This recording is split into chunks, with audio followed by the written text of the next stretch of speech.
Hello students, आज की class में हम लोग लोकस के कॉन्सेप्ट को डिस्कस करेंगे। मैं आप लोगों के साथ लोकस के कॉन्सेप्ट को एक क्वेश्चन के थ्रू डिस्कस करूंगा, क्योंकि मेरा ऐसा मानना है गाइस, किसी भी कॉन्सेप्ट के साथ साथ उसका एप्लीकेशन भी उतना ही इंपॉर्टेंट होता है। तो सबसे पहले क्वेश्चन को रीड करते हैं, उसके बाद इस क्वेश्चन को डीकोड करेंगे। Let's see with the circle x square plus y square plus 4x minus 6y minus 3 equal to 0 and L be the locus of the point of intersection of a pair of tangent to C with angle between the two tangent equal to 60 degree, then the point at which L touches the line x equal to 6 is। Question पढ़ने के बाद guys जो सबसे पहली चीज हमें दिखती है वो है सर्कल का इक्वेशन। दैट मींस हमें सर्कल का इक्वेशन गिवन है, तो क्यों ना एक सर्कल बनाया जाए।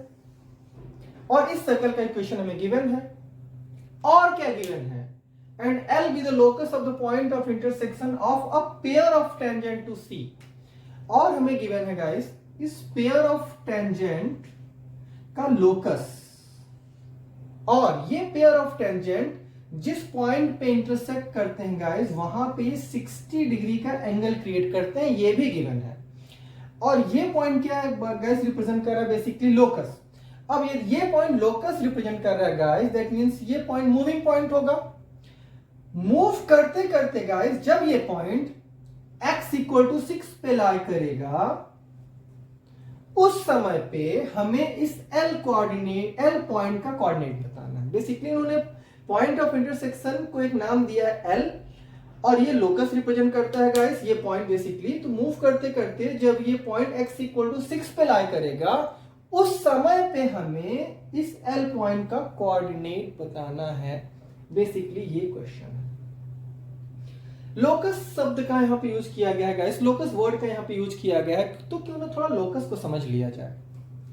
लोकस क्या होता है गाइस, किसी भी कर्व पे गाइस, किसी भी कर्व पे लाई करने वाले पॉइंट गाइस, ये लोकस को तभी रिप्रेजेंट करेंगे जब वो सारे के सारे पॉइंट किसी एक कॉमन प्रॉपर्टी से बंधे हुए हो। क्या बोलना चाह रहा हूं इस एग्जांपल के थ्रू समझाता हूं। एक सर्कल ही लेते हैं गाइस, आप ऑब्जर्व करिएगा, सर्कल के सर्कमफेरेंस पे जितने भी पॉइंट होते हैं उन सारे के सारे पॉइंट की डिस्टेंस सर्कल के सेंटर से फिक्स्ड होती है। किसके बराबर होती है? रेडियस के बराबर। सर्कल के सर्कमफेरेंस पर आप कोई भी पॉइंट ले लीजिए गाइस, उसकी जो डिस्टेंस है सर्कल के सेंटर से वो फिक्स्ड होती है, that is radius of the circle. Clear?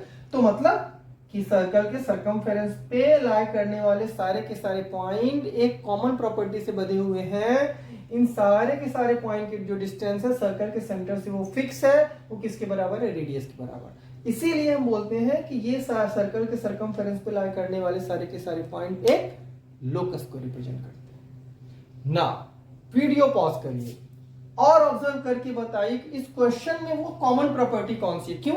क्योंकि उन्होंने बोल दिया भैया कि L हमारा पॉइंट जो है वो एक लोकस को रिप्रेजेंट करता है, तो ये L point basically moving point है।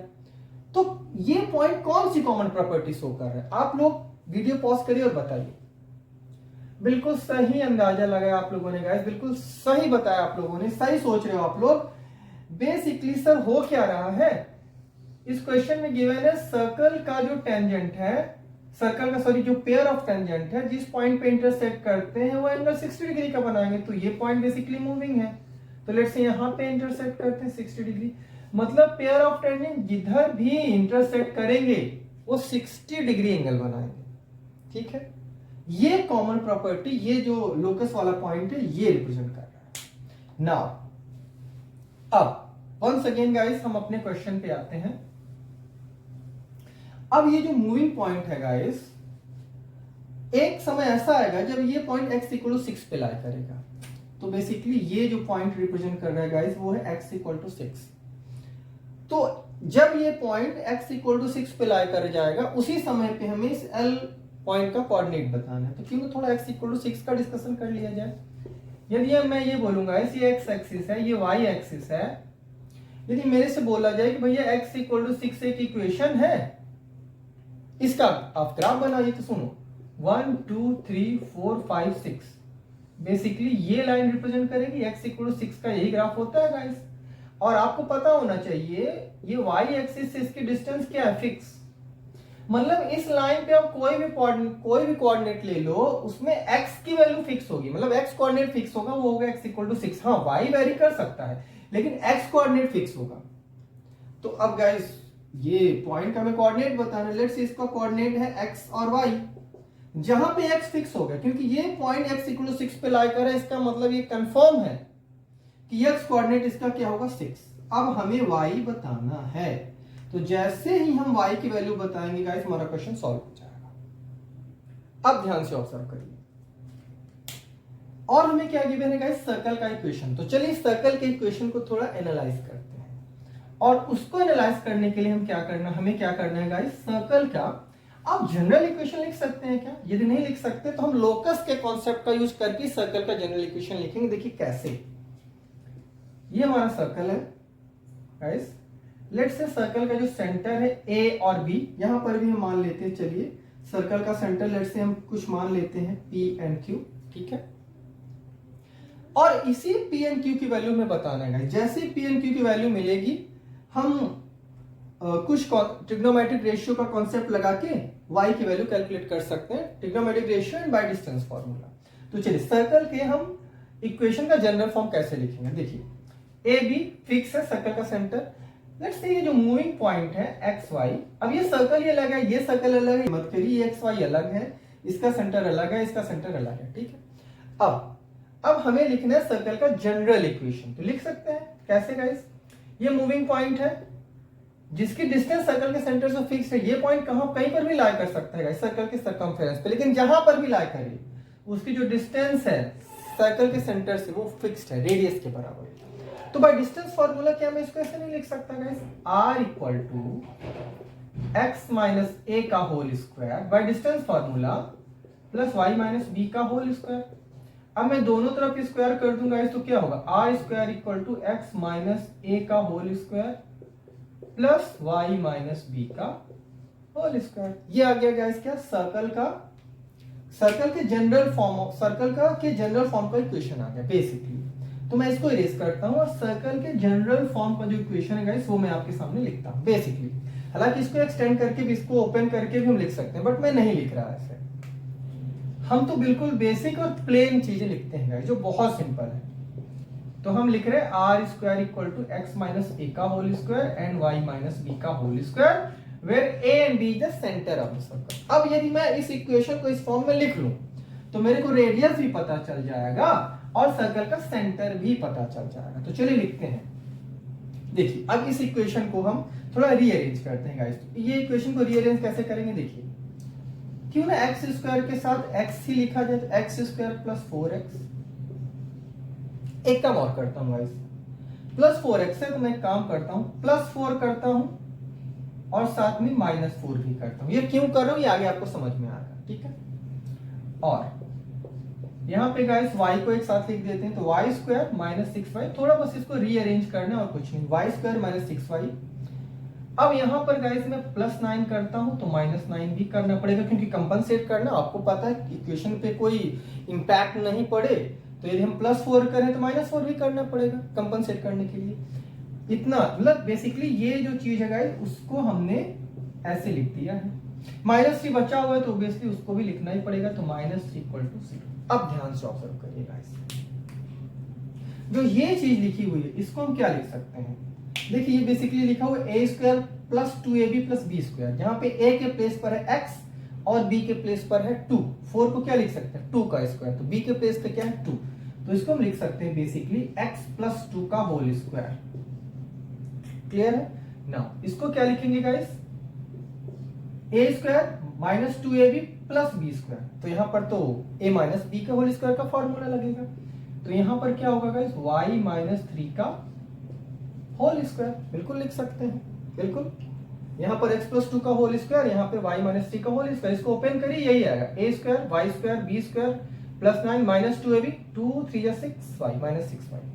अब जो जो बचा उसको वन सेकंड साथ में लिखते हैं, माइनस 4 बचा गाइस, माइनस 9 बचा और माइनस 3 बचा इक्वल टू 0। अब इसको फर्दर सॉल्व करते हैं गाइस, तो देखिए क्या होगा, x प्लस 2 का whole square plus y minus 3 का whole square is equal to, देखिए यहाँ पे 9 4 13 3 16 -16 होगा, उधर जाएगा तो क्या हो जाएगा +16।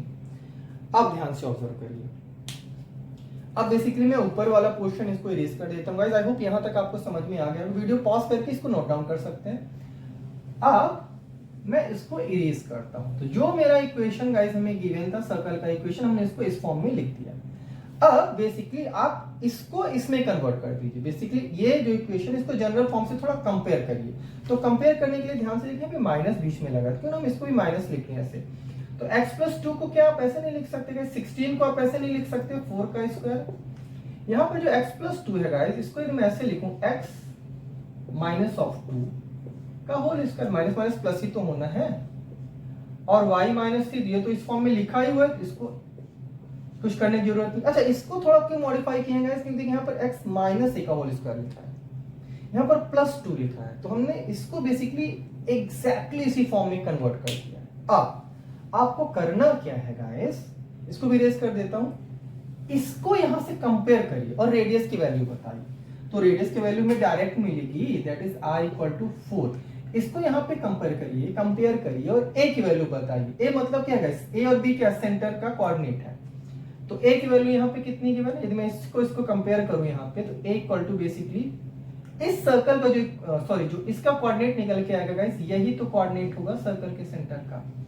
यदि यहां पर a और b कोऑर्डिनेट था सर्कल के सेंटर का, general form of the equation of the circle, तो मैं यहां से बोलूंगा कि जो हमें गिवन सर्कल है उसका जो कोऑर्डिनेट होगा वो क्या होगा, -2 और 3।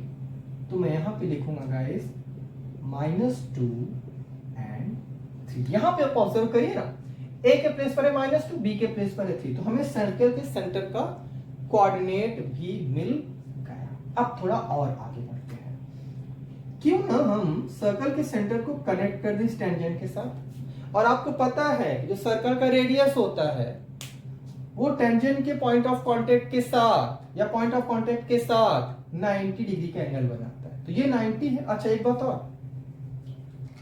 By the concept of congruent triangle, यदि आप इन दोनों ट्रायंगल को लेंगे, लेट्स से ये L है, ये C है, ये A है, ये B है, यदि आप इन दोनों ही ट्रायंगल को लेंगे तो बहुत सिंपली आप प्रूव कर पाएंगे गाइस कि ये हमारा कॉन्ग्रुएंट ट्रायंगल। ध्यान से रखिए, -2 और 3, इसको अच्छे से लिख देता हूं मैं, -2 और 3, तो ये कॉन्ग्रुएंट ट्रायंगल है। तो जब ये कॉन्ग्रुएंट ट्रायंगल है गाइस, तो बाय CP/CT से हम बोल सकते हैं कि ये कंप्लीट एंगल 60 डिग्री है, तो ये रिप्रेजेंट करेगा 30 डिग्री और ये भी कितना रिप्रेजेंट करेगा, 30 डिग्री। क्लियर ना, ये 30 डिग्री, ये 30 डिग्री।